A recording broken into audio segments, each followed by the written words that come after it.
আজকে বলবো ঋষি দুর্বাসার কথা। কুন্তী যার থেকে পুত্র লাভের বর এবং মন্ত্র পেয়েছিলেন। মার্কণ্ডেয় পুরাণে বলা হয়েছে যে দুর্বাসা সময়ের অনেক আগেই জন্মগ্রহণ করেছিলেন, যা তার পিতা অত্রি এবং মাতা অনুসূয়ার ক্রোধের ফলে গর্ভধারণের ঠিক 7 দিন পরেই হয়েছিল।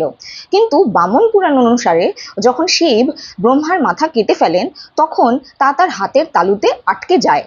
শিব গেলেন বিষ্ণুর কাছে সাহায্য চাইতে এবং ব্যাখ্যা করলেন যে কিভাবে ব্রহ্মার মাথা তার হাতের তালুতে আটকে গিয়েছে। বিষ্ণু তার বাম হাত তুলে শিবকে তার ত্রিশূল দিয়ে আঘাত করতে বললেন এবং মহাদেব তাই করলেন। আর বিষ্ণুর বাম হাতের বাহু থেকে রক্তের 3টি ধারা বেরিয়ে এলো। প্রথম রক্তধারা আকাশে প্রবাহিত হয়ে তারায় পরিণত হয়, যার মধ্যে দ্বিতীয় রক্তধারা পৃথিবীতে পড়ে, যা ঋষি অত্রি গ্রহণ করে এবং তার ফলেই জন্ম হয় ঋষি দুর্বাসার, যার মধ্যে শিবের বৈশিষ্ট্য ছিল বলে ধারণা করা হয়। বিষ্ণুর রক্তের তৃতীয় ধারা শিবের হাতেও কপালে পড়ে এবং এইভাবে তিনি ব্রহ্মার মাথা থেকে মুক্তি পান। বেশিরভাগ পুরাণ দুর্বাসাকে শিবের পুত্র হিসেবেই স্বীকার করে। দুর্বাসা ঋষির বরদান সম্পর্কে কিন্তু খুব কমই শোনা যায়। মহাভারতে যখন দুঃশাসন দ্রৌপদীর বস্ত্রহরণ করেছিলেন, তখন তার মান রক্ষা করার জন্য শ্রীকৃষ্ণ এসে তাকে প্রচুর পরিমাণে কাপড় দান করেছিলেন। কিন্তু শিব পুরাণে এই উপস্থাপিত ঘটনার সাথে একটা অদ্ভুত মোড়ও রয়েছে।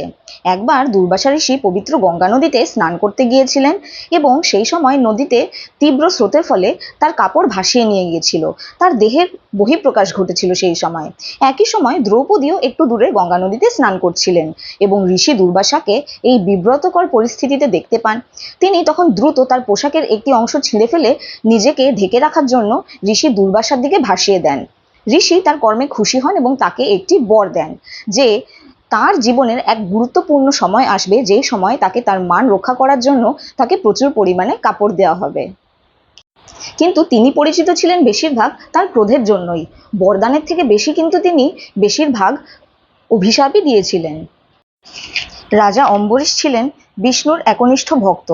একদিন যখন তিনি উপবাসের ব্রত পূর্ণ করে খাবার খেতে যাচ্ছিলেন, তখন দুর্বাসা সেখানে উপস্থিত হলেন।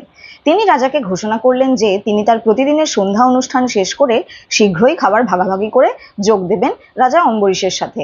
অনেকক্ষণ ধরে ঋষি দুর্বাসা না আসায় অম্বরীশ তার শুকনো ঠোঁট নিবারণের জন্য এক চুমুক জল পান করলেন। ঋষি দুর্বাসা তার এই ব্রত ভঙ্গের কথা জানতে পেরে ভীষণ ক্রোধিত হলেন এবং তৎক্ষণাৎ তার এক টুকরো চুল টেনে কৃত্য নামে একটি রাক্ষসীকে সৃষ্টি করলেন এবং তাকে রাজা অম্বরীশের পেছনে তাড়া করতে পাঠিয়ে দিলেন। যখন বিষ্ণু দেখলেন যে তার ভক্তকে হুমকি দেওয়া হচ্ছে, তখন তিনি ঋষি দুর্বাসার পেছনে তার সুদর্শন চক্র পাঠালেন। তিনি যেখানেই যেতেন অস্ত্র দিয়ে ঋষির পেছনে ধাওয়া করতেন। অবশেষে ঋষি দুর্বাসাকে ভগবান বিষ্ণুর শক্তির কাছে আত্মসমর্পণ করতেই হয়েছিল এবং রাজা অম্বরীশের কাছে তাকে ক্ষমাও চাইতে হয়েছিল।